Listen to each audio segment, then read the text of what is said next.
Ce mercredi 7 février 2024, le Conseil des ministres s'est réuni sous l'autorité du président de la République, M. Patrice Talon. Les décisions que voici ont sanctionné la séance. Au chapitre des mesures normatives, réglementation des établissements de restauration et assimilés en République du Bénin. Le développement touristique est l'une des principales priorités du gouvernement, d'où la nécessité de procéder à un renforcement des capacités managériales du secteur à travers l'amélioration du cadre institutionnel et réglementaire en ce qui concerne notamment le système d'octroi des licences et le classement des entreprises touristiques.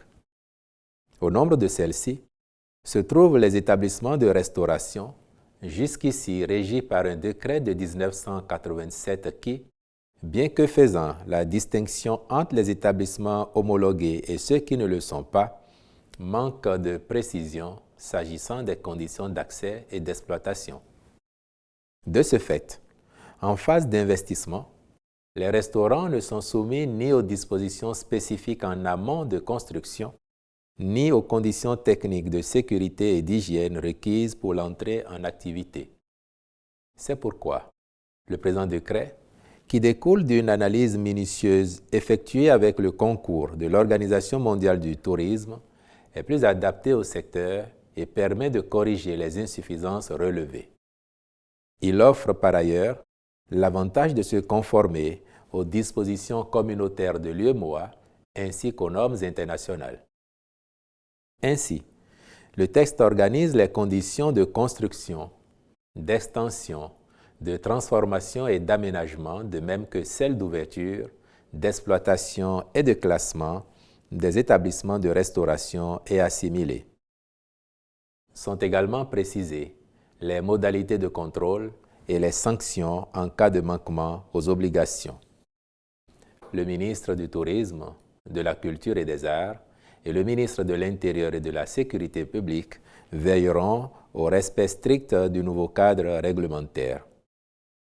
Au titre des autres mesures normatives, il a été adopté le décret portant modification de celui relatif à la composition et au fonctionnement du comité stratégique de la commission de surveillance de la Caisse des dépôts et consignations du Bénin.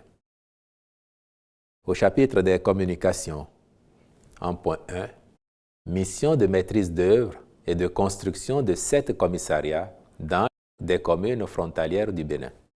Dans le but de renforcer la couverture sécuritaire sur l'ensemble du territoire national, en particulier dans certaines communes frontalières des pays limitrophes, le gouvernement a élaboré un plan de construction de commissariats de police dans 15 localités considérées comme stratégiques afin d'assurer une présence plus marquée des forces de sécurité, d'améliorer leurs conditions de travail et d'accroître leur capacité d'intervention.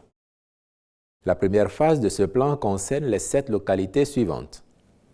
Monsé et Kompa dans la commune de Karimama, Funugo, Gumori et Soroko dans la commune de Banikoara, puis Dassari et Gouandé dans la commune de Materi.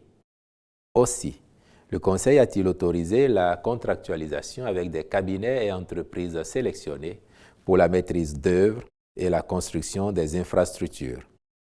Les commissariats des autres localités que sont Tantega, Kaobagu, Orukayo, Neganzi, Sabakansi, Libussou, Tanongu et Dipoli seront pris en compte dans une phase ultérieure.